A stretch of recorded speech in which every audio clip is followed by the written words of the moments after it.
Hello, everyone. My name is David Portillo, and today I'll have an important topic for you all, and that is something. It's about something we use every single day. Every single day. Sometimes we even use it at night, and that is social media. Now, social media has many different impacts on our brains, the way we think, the way we see uh, everything, and in the sense of perception. And so social media has gripped our minds on a global scale. Everyone has it.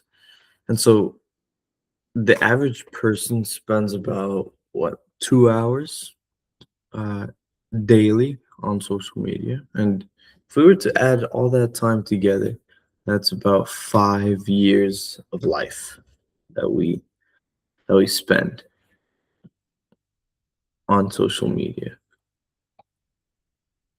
And so it's important to understand the effects and the way that it shapes our head, the way that it shapes our perception of reality. And so, really, the important question is how does all this time on social media affect us? And that's what we're going to talk about today. Because maybe the overuse of things that help us connect to other people actually make us more stressed and insecure. And ironically, they make us isolated. So, first thing that's very important to talk about is the anxiety and the depression that come along with social media and the overuse of social media. See, according to the American Psychological Association or the APA, higher social media usage is associated with daily rates of anxiety, depression, and it affects our ability to engage in daily roles and routine. It affects our ability to have a disciplined routine that we follow on a daily basis. And this at the same time, this exposure that we have to many different opinions and many social standards, many social pressure, uh, it all has a negative impact on our perception of others and of ourselves. And that is the first point. Social media causes anxiety and depression. Social media has this influence, negative influence on the way we feel about ourselves. And that brings me into our next topic. And for our next topic, we have uh, the the unrealistic comparisons that come along with high social media usage. And so, social media automatically creates this culture, this way of this habit of constant comparison. See, according to Stanford University, a very prestigious university, and I quote, when presented with the curated feeds of other people, we are vulnerable to frequent and extreme upward social comparison, which can lead to a number of negative side effects, such as erosion of self-esteem, depression, mood, and decreased life satisfaction. Now, what is self-esteem? Self-esteem is the way we feel about each other. Self esteem is the way we see each other.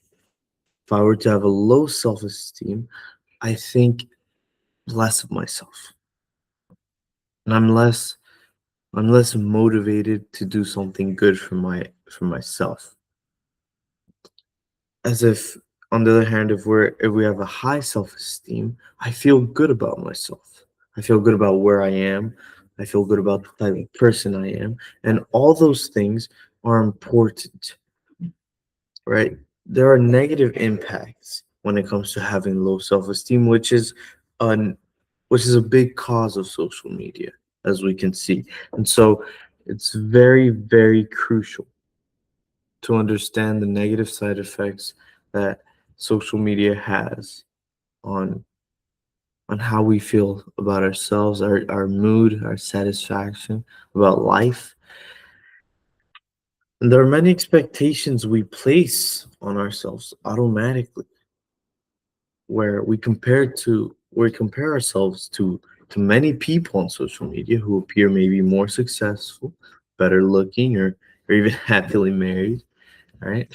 And this affects our own self sense of worth. It doesn't mean we can't see someone in a better position. Doesn't mean we can't see someone in a better position and we'll automatically compare it to ourselves. But what it means is that constant exposure to seeing people living a lifestyle we wish to have at some point will create these feelings of comparison, and that's not good.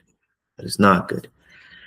And as a personal story, I would like to state that um, in my school, when I was in the first years of high school, I ran I guess, therapy or counseling group uh, at my school for troubled teens or teens who just wanted to talk. And so I realized that the most students who would talk to me were were young were young girls, right? Were girls my age, students who felt like they were not meeting a standard when it came to their physical appearance.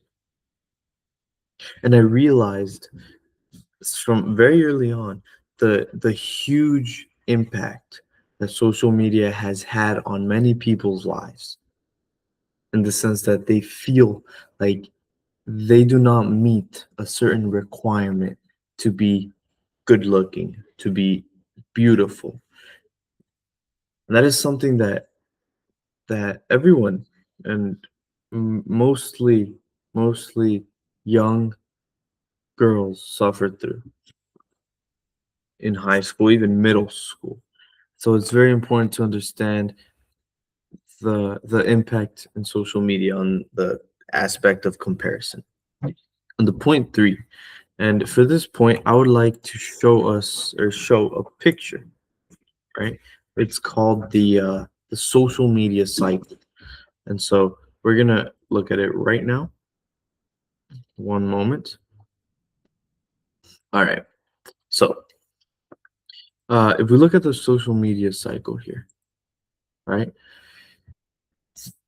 The cycle begins at attract users, all right? And this brings me to my next point, the third point. It's social media is designed to be alluring. It's designed to be attractive, to be addicting, right? Social media has a way of marketing uh, and a way of drawing people. And so the first thing they need is to attract users. The moment they attract users, right, we move on to the next step, which is engage users in their interest and participation. So this means that, for example, the algorithm, if you were to search up something on YouTube, like ways to make money, for example, YouTube will automatically start giving you these types of videos, financial videos. And that points to the fact that social media is designed to engage us in our interests. And it's designed to retain users and build loyalty. It's designed to keep us, to hook us. So, for example, Instagram, it has gotten to a point where it is it is so hard to delete an app because we feel a certain attachment to it. It's loyalty. And then it learns about our preferences. Learn about users' preferences.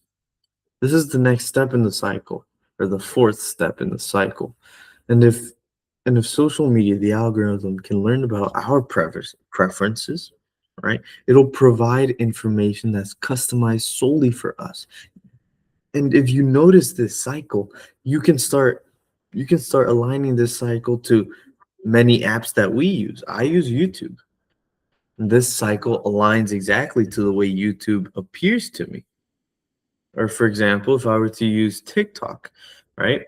The reels or the videos that I get on there attract, engage, keep me attached, right? Because they're what I like. It's what I'm interested in.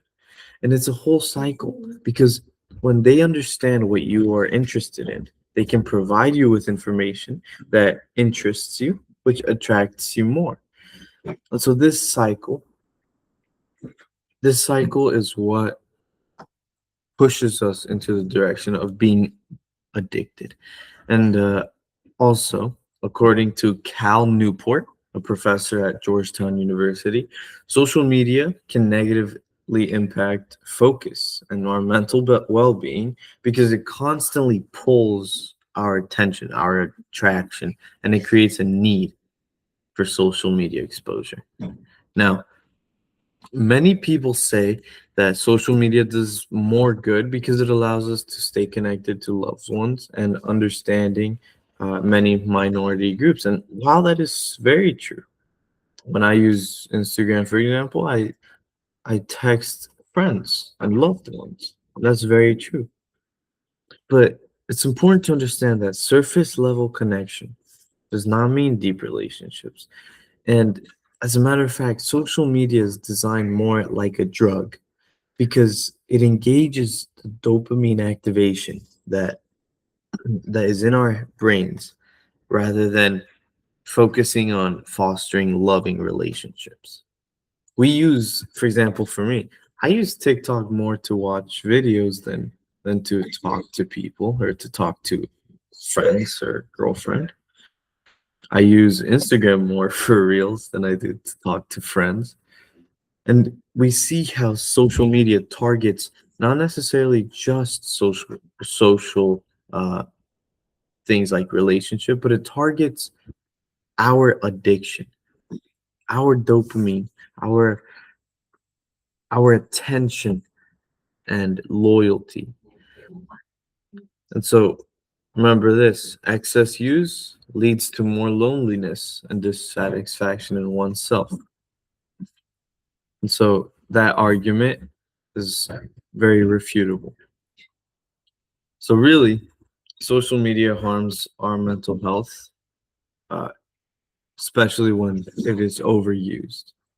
Right? It can cause things like anxiety, depression, feelings of low self worth when we compare. And social media targets our focus. It makes us addicted. That is not good. So the real question is, are you using social media or is social media using you? So that's the end. That's the conclusion of today. Thank you all for listening. I'll see you next time.